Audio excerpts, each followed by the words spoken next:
Hi, everybody. As my colleague from Poland is also in the audience, if you don't mind, I'll present this presentation in English. Hopefully it's acceptable for all of you.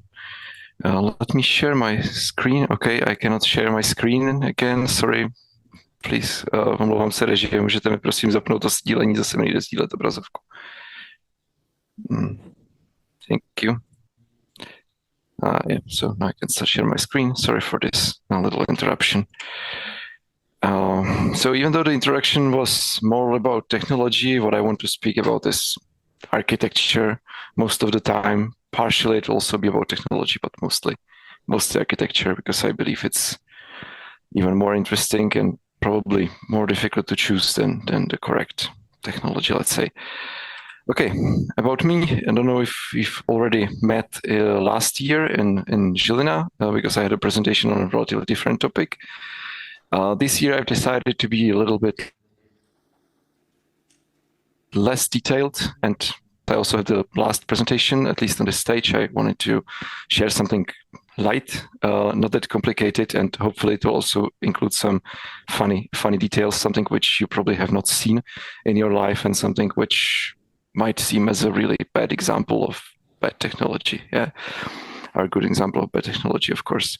Apart from that, about me, for those who do not know me, I mostly work as a C# and .NET developer. I have about 15 years of experience. I've worked in DevOps for, let's say, last 8 or 9 years. I also work with some front-end technologies, mainly Vue and React. I had a short portion of Angular, but that's not one of my preferred JavaScript frameworks, so I try to avoid it if possible. And what else? I currently work in Global Logic, Slovakia, as a lead developer on 2 projects. And apart from that, I like mathematics. I still try to be active in research, even though it's extremely complicated with my work schedule. And that's probably all. If you want something funny, then I'm also a passionate collector of rubber ducks. So if you've ever wanted to have a debugging duck, I probably have like 50 or 60 of them already and would like to have at least 200. Okay, let's go to the topic. Quickly, you've already seen the introduction, so part about me was probably not that interesting as what we're going to get to. What I wanted to do during this presentation, because last year my presentation was mostly very theoretical, very general. So this year I will present 4 different examples of architecture choices in connection to budget and so on. And I believe that we will be getting from the, let's say, not that horrible one to the worst one, so at least it has some graduation in that. And later on, let's summarize the findings we have in fitting and non-fitting technologies versus development approaches versus different architectures. And I just wanted to share a few of my recommendations, how to make a better choice in your next project, and also my view on why the bad choices are often made.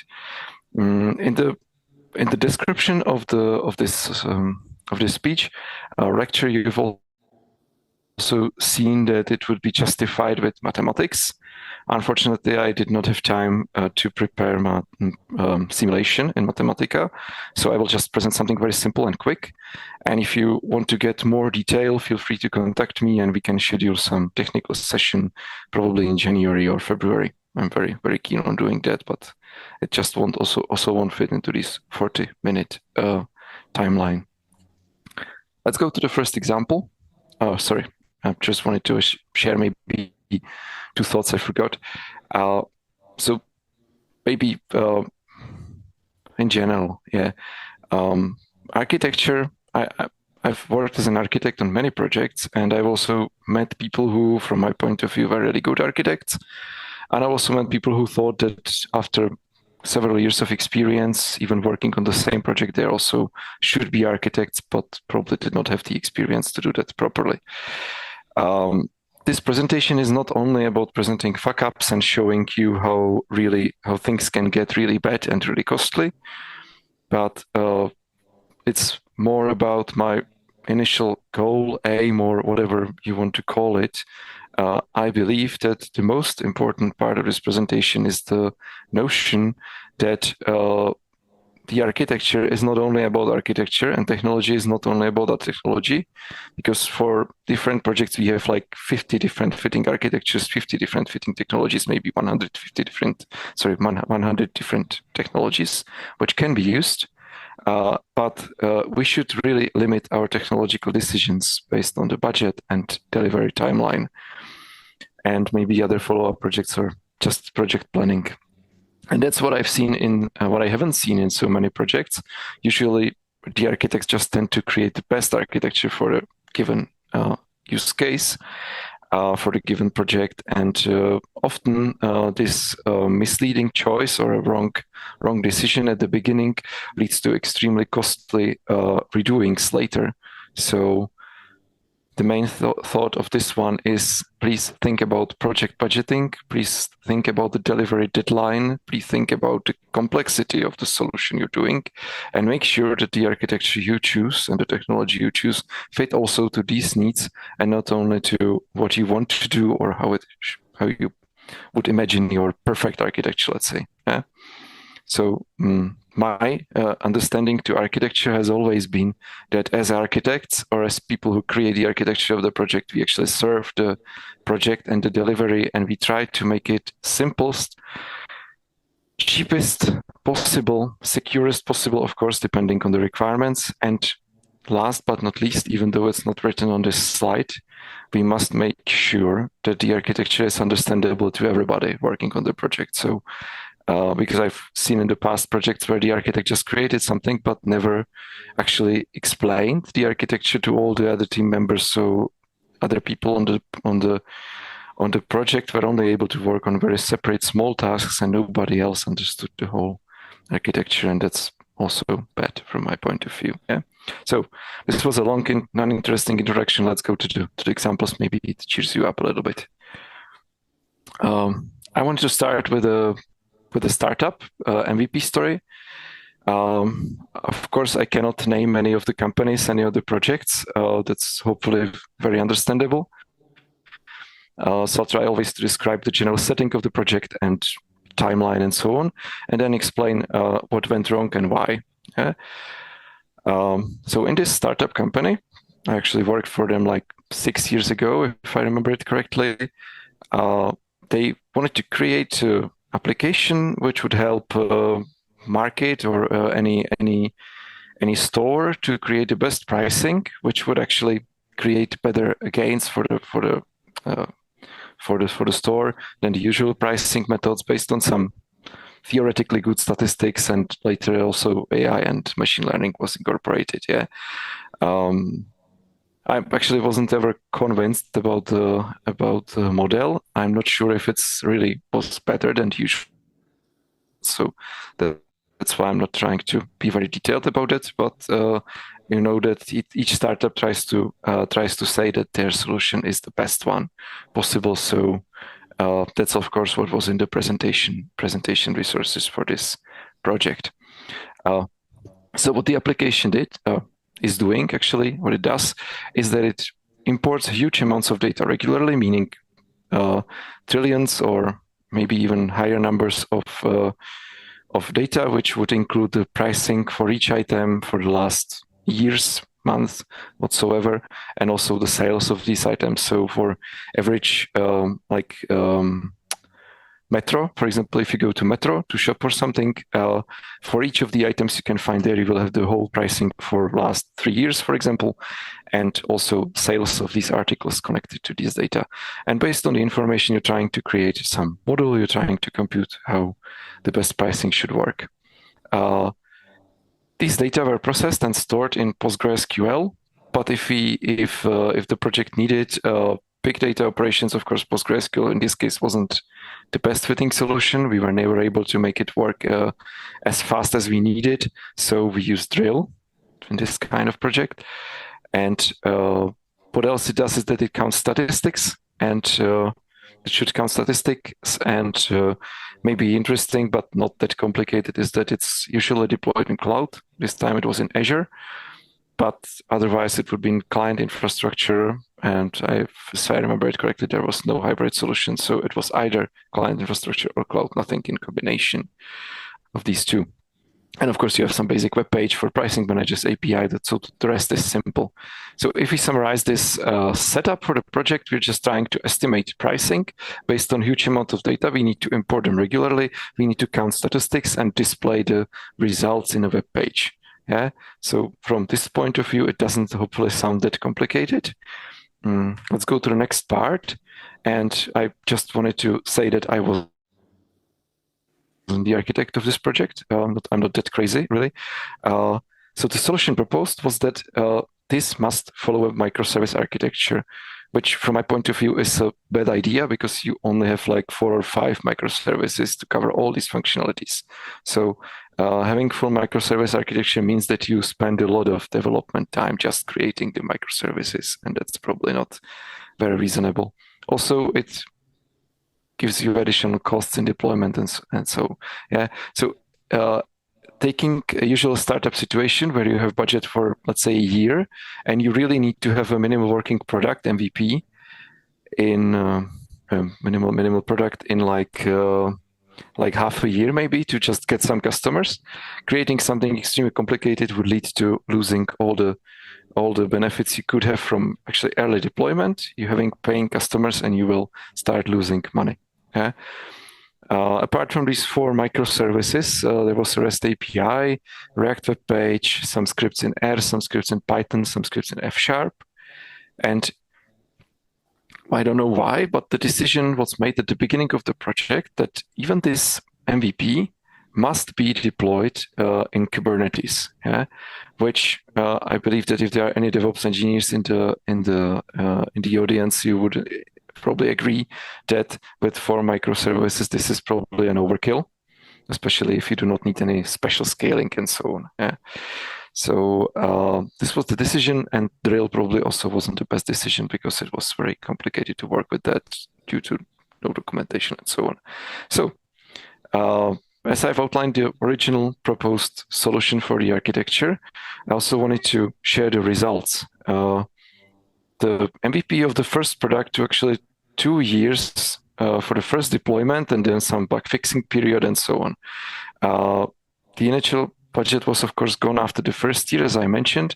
So in the second year, the startup needed to get some loans, and later on also investments, which from my point of view, if I was a startup owner, I'd prefer to start getting investments later when I want to grow, but not to support this MVP phase because it's very stressful. It will be very stressful for me. And of course, at the end, the infrastructure and dev costs were extremely high, especially the infrastructure was overcomplicated for this case.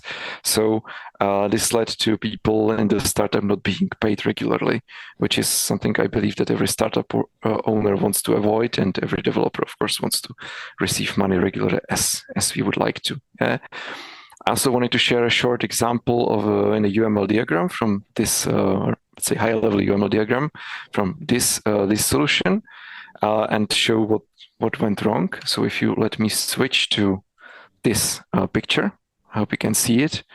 Of course, so in any cloud platform, at least in the AWS and Azure, you would have a solution for high availability of a database, and this is surely available for Postgres in AWS and in Azure. And the pricing is not that bad, let's say. Yeah? But people in this specific company decided that they want to be fully open source, and they will develop their own solution for highly available database access, which meant that we would need to have multiple virtual machines in Azure, and everything needed to be deployed manually and fixed and so on. And then we, of course, had some kind of creation this automatically. But even the testing of this kind of solution took us about 3 months.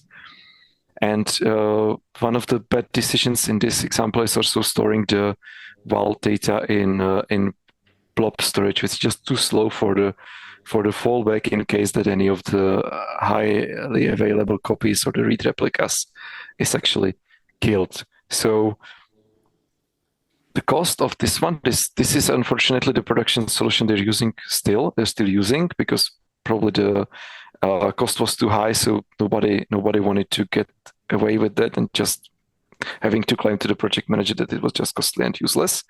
But even though this is the production solution they're using, it's not very much highly available, and you have to take care of everything. So the outcome of the solution of doing this on their own, especially before the minimal working product MVP, was that even only developing this thing costed like multiple $10,000s of dollars, especially because the virtual machines need to be relatively big to support these databases. So that's another way how to lose money on your project just by a bad technological decision. That's what I wanted to get to. Okay. I will try to wrap it up a little bit, because the next example is relatively similar to this one. Again, let's say that it sounds like the previous startup MVP story, but in this case, it happened in a large company, and this project is still running. Yeah. So let's begin with what this application shall do. We do not have any big data here. What it does is it just integrates data from some data sources. The data which are being integrated in this application come from these data sources in a way that the integration application created by this company queries an API of a given format and just gets the data in a given format. Yeah. All the data are stored in MS SQL database, and you really do not have big data, so it's not a big data set.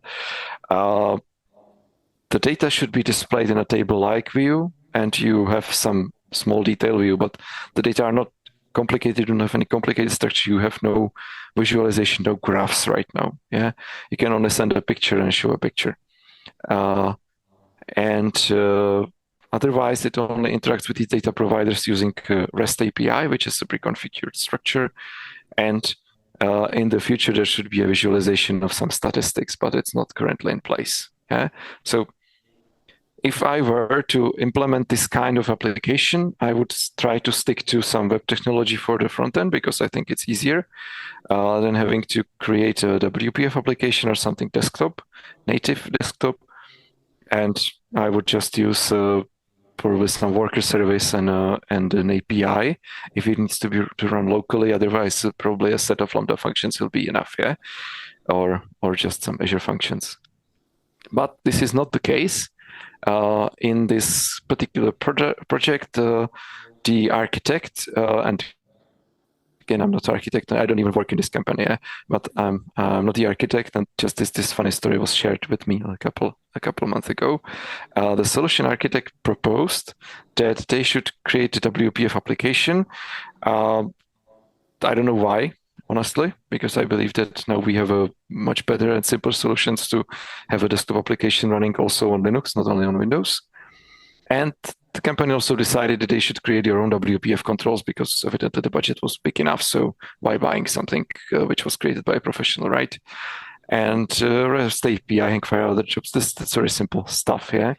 But the worst decision from my point of view, I will talk about that later in the presentation, is that the decision was made to create their own framework, because it would lead to an easier and faster development in the later stages of this development, yeah?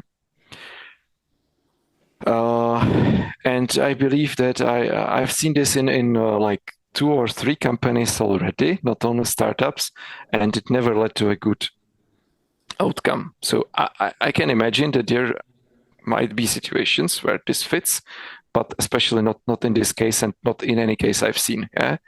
I just want to share the results with you, because I believe the description of the application is relatively simple.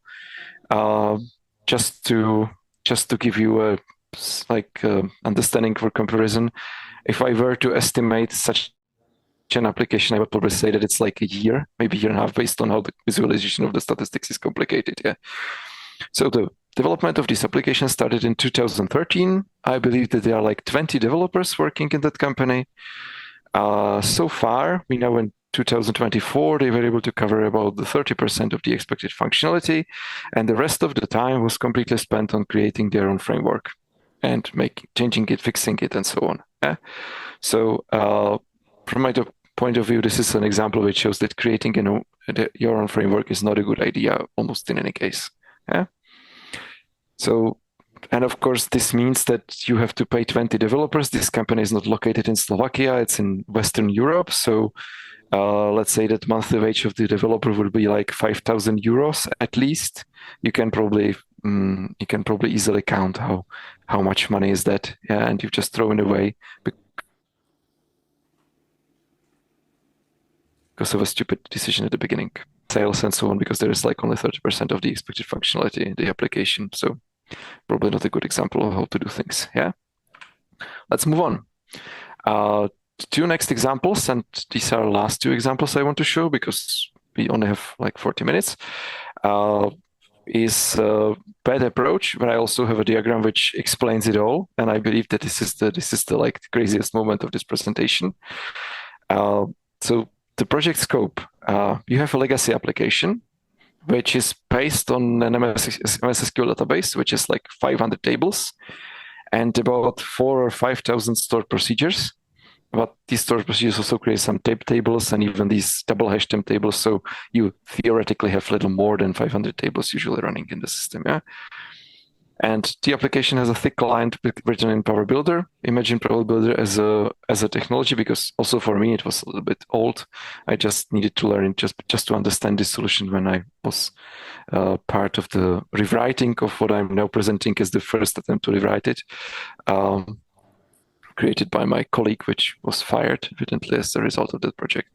So Power Builder is something, it's a technology which actually displays a user interface based on the outcome of a stored procedure. So based on what you get, it displays it in specific ways which you can configure. And that's all it does. It can also send data to the database and so on, but just something like MS SQL frontend, something native, and of course not used anymore in any new projects. So the solution the architect proposed was that they would create a 3-layer architecture. They will use WPF. At that point of time, I don't think it was justifiable because we were moving to .NET Core 2 or 3 at the time, and WPF at that point of time wasn't decided to be moved to .NET Core. So nobody knew if this technology is going to prevail or not. For some reason, they also decided to use this WCF REST. I believe that none of you has ever seen it in a project because it doesn't make much sense to use it. But it means that Microsoft had some old technology which communicated with a SOAP protocol or just XML, for those who don't know SOAP.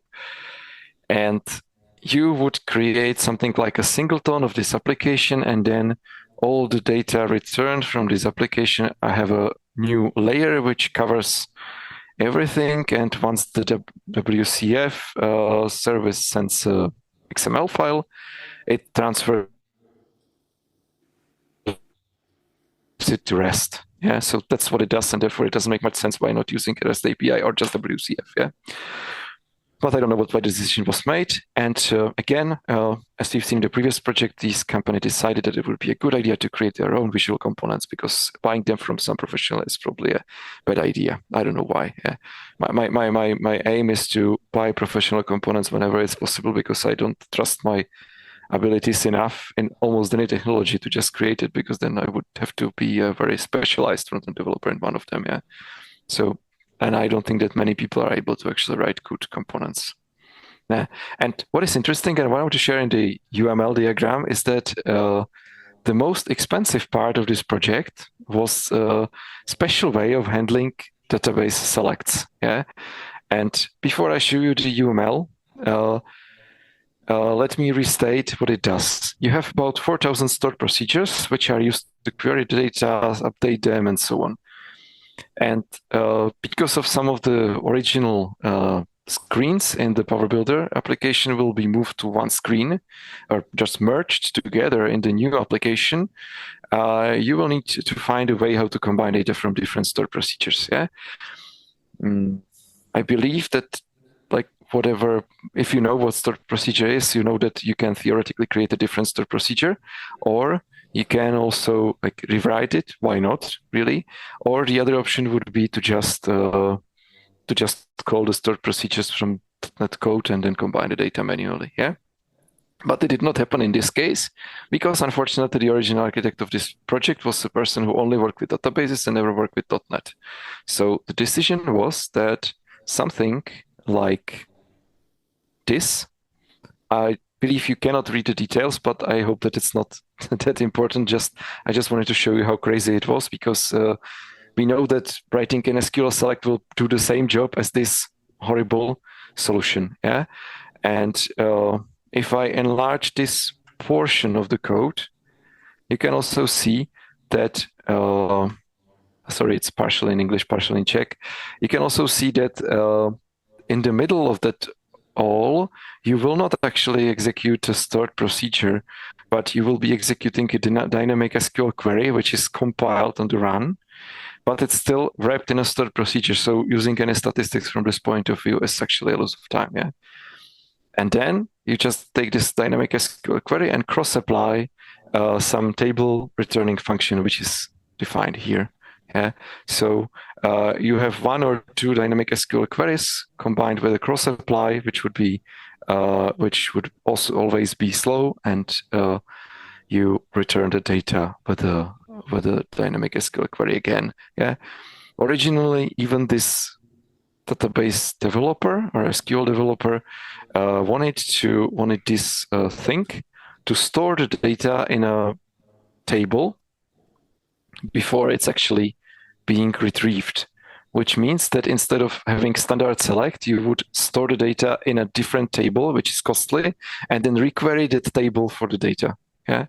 So I believe this is the worst thing I've seen in my life in architecture approach, in architecture creation, architecture of the project, and so on. And just wanted to share the financial results with you. I hope this amount of money is something you can imagine.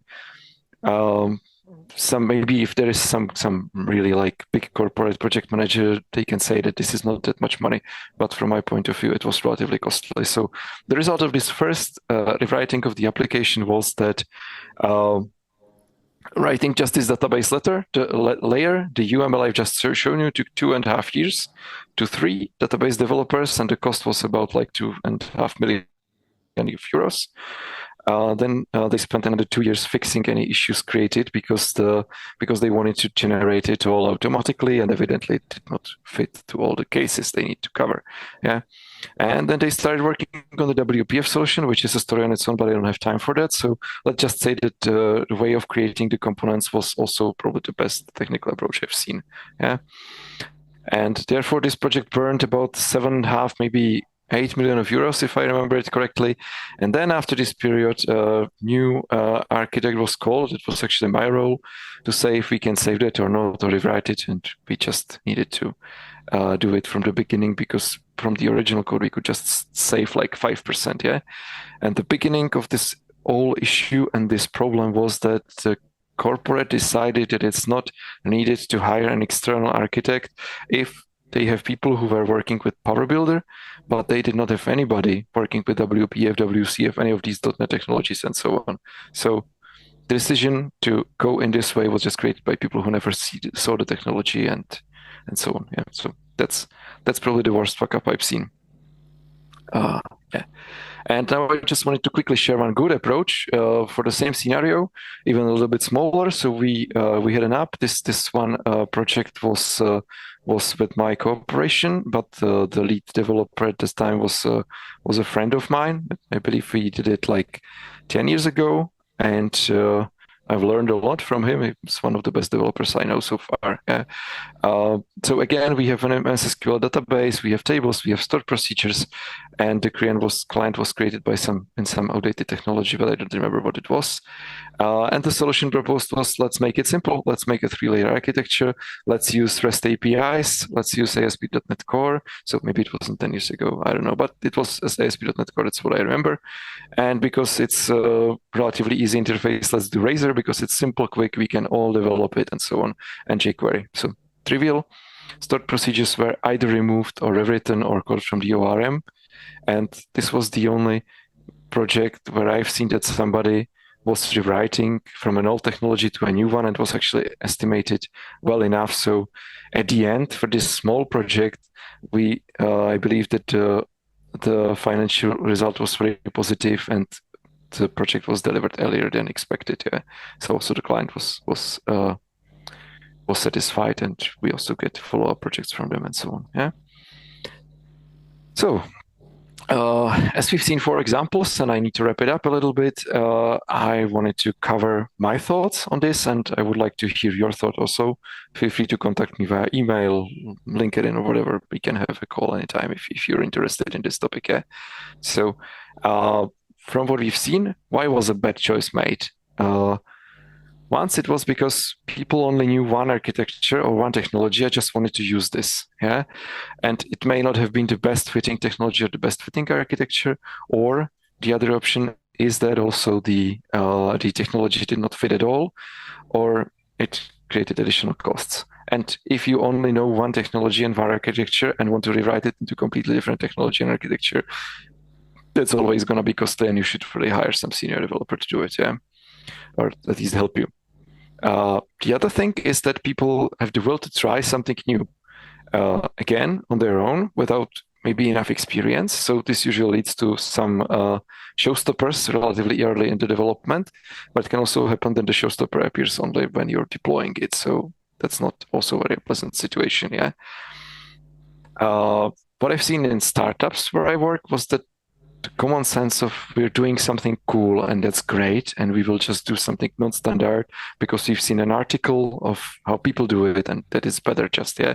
It also applies to other technological decisions. Let's say that a few years ago, people used to often use the Git flow to organize Git code and changes and so on. Later on, the trunk-based development became more popular, yeah, but applying trunk-based development, if your MVP is not finished, is probably not a good idea. You do not want to change anything unless you have something which works and you can show it to the client, really, yeah. And that's what usually causes these problems in startups, or at least from my point of view, yeah. Then we have the point where everybody in the team is keen on expanding their knowledge, which would mean that we've chosen technologies we know, we have chosen the architecture we know, but we just decided that really nobody really senior in the technology will actually work on that much. And we try to give people a chance to learn something new. And from my point of view and my experience, it's better to do it in the later phase of the development, but at least the beginnings of that project shall be set up by somebody senior, or just during some pair programming, but really not by people who we know that it probably will need to be rewritten, yeah, because of their performance. Yeah, again, lack of seniority at the beginning of the project. I know that it's cool starting with your friends and so on, but now you have services on the internet where you can actually for free get a senior review. I'm also very willing, if you want to just contact me, I can always give you some insights, and you will find many people like this who can just give you an overview or just tell you if the proposed architecture makes sense or not. Yeah. So I don't really understand why people often choose these bad approaches without finding anybody else to consult. Yeah. As mentioned, building your own framework is, from my point of view, almost always a bad choice. I've never seen anything like that working. Yeah, if it was in the scope of company, of course. Yeah. Then rushing to deliver projects first phase without continuous reviews later, because we sometimes need to deliver something which is visible, which can be played with by the client and so on. But if we do not clean the first phase mess later, we are creating really big problems and technological debt. So it should be taken into account when we're planning the project. Yeah. One thing I wanted to point out is also poor knowledge of database. People tend to use database only to store data and query it, but usually do not understand how it should be structured correctly. And I've seen things which are generated by, for example, Entity Framework automatically, which are just horrible and just slow the performance of the application very much. And then you get to push for DevOps and so on. So not a good idea at all from my point of view to do it without some knowledge. Yeah. And best practices found online. I understand that we all like to read and view YouTube videos and so on. I just wanted to say that if somebody claims that this architecture is the best and everybody should use it, it's usually not correct.